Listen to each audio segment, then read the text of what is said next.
नमस्कार, आप देख रहे हैं इम्पैक्ट लाइव। मैं हूं आपके साथ करुणा तिवारी। सबसे पहला जो मुद्दा है बीपीएससी प्रीलिम्स की जो परीक्षा रद्द करने को लेकर लगातार प्रशांत किशोर आमरण अनशन पर बैठे हुए, अभी भी वो आमरण अनशन पर है। बातचीत करेंगे। जन सुराज के अध्यक्ष हैं हमारे साथ मनोज भारती जी। मनोज जी, पहला सवाल है कि जिस तरीके से अभी आमरण अनशन उनका जारी है, क्या अभी भी आगे भी जारी रहेगा उनका? अभी जो प्रेस कॉन्फ्रेंस हुई है जी, उसमें उन्होंने कहा है कि छात्रों का ये डेलीगेशन महामहिम राज्यपाल जी से मिलने जा रहा है, लेकिन उनका अनशन जारी रहेगा। हम आशा करते हैं कि ये मीटिंग इतनी सकारात्मक हो कि उसके बाद उनको अपना अनशन तोड़ने में कोई हिचक नहीं हो। यही हमारी आशा है। अच्छा, उम्मीद लग रहा है कि राज्यपाल से जब हम लोग आप लोग जाइएगा मिलने और वहाँ जाने के बाद कुछ ऐसा पॉजिटिव निकल कर आएगा खबर? राज्यपाल जी तो उन्होंने ये आशा जताई है कि वो छात्रों की बातों को सही ढंग से सरकार तक पहुंचाएंगे और आशा है कि सरकार उनकी इस अनुशंसा को मानेगी। हम भी यही उम्मीद करते हैं कि ऐसा ही हो, जिससे कि छात्रों के साथ जो अन्याय हुआ या हो रहा है उससे उनको मुक्ति मिले। अच्छा, कितने छात्रों का डेलीगेशन बना है? जैसा 11 वो परीक्षार्थी हैं और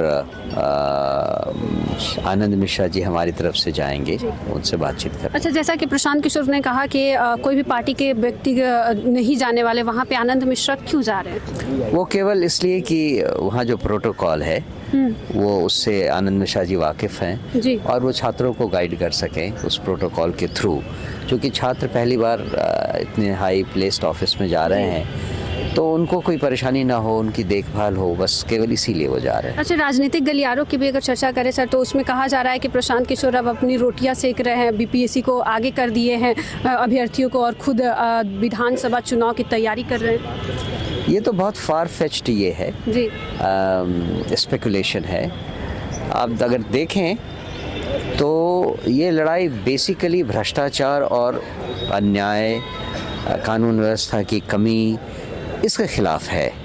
जो कुछ छात्रों के साथ हुआ और पिछले 5-7 सालों से हो रहा है, उसमें यही दिखाई देता है कि ये सब भ्रष्टाचार के कारण है और कानून व्यवस्था की कमी है।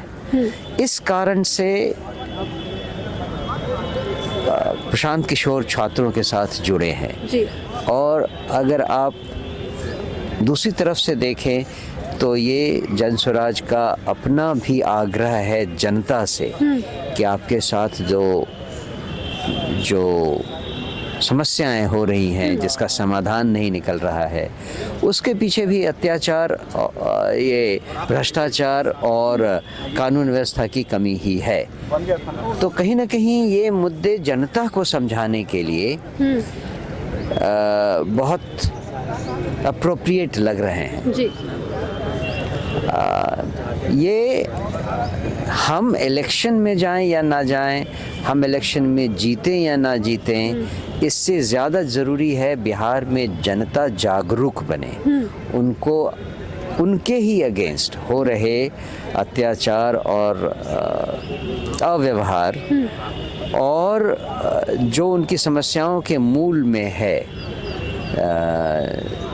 भ्रष्टाचार का चरम सीमा पे जाना, कानून व्यवस्था का पूरा ध्वस्त हो जाना, जिसके कारण सारे अपराधी खुलेआम घूमते हैं और जनता की शिकायतों को कहीं सुना नहीं जाता है। इन सब चीज़ों से अगर जनता जगे तो हमारा काम, हमारा उद्देश्य छात्रों के उद्देश्य से मैच कर जाता है। सर, आखिरी सवाल है कि कल आपका जो कैंप लगा उसे हटा दिया गया, क्या वजह थी कि प्रशासन वहां आई और अचानक से हटाना पड़ा? हमें तो लगता है कि इसका और कोई रीज़न नहीं है, कोई प्लॉजिबल एक्सप्लेनेशन नहीं है, सिवाय इसके कि सरकार डरती है प्रशांत किशोर के नाम से, प्रशांत किशोर के काम से। बिहार सरकार इतनी डर गई है कि वो मतलब अनरीजनेबल डिसीजन भी लेने में नहीं कतरा रही है।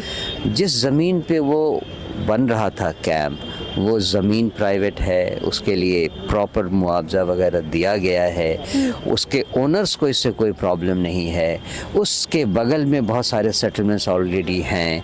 वहीं पे कुछ समय पहले भजन कीर्तन के लिए भी शिविर लगाए गए हैं। मतलब ऐसा कोई कारण नहीं है जिससे कि उसमें कोई बाधा डालने की बात होती, लेकिन सरकार ने ऐसा किया।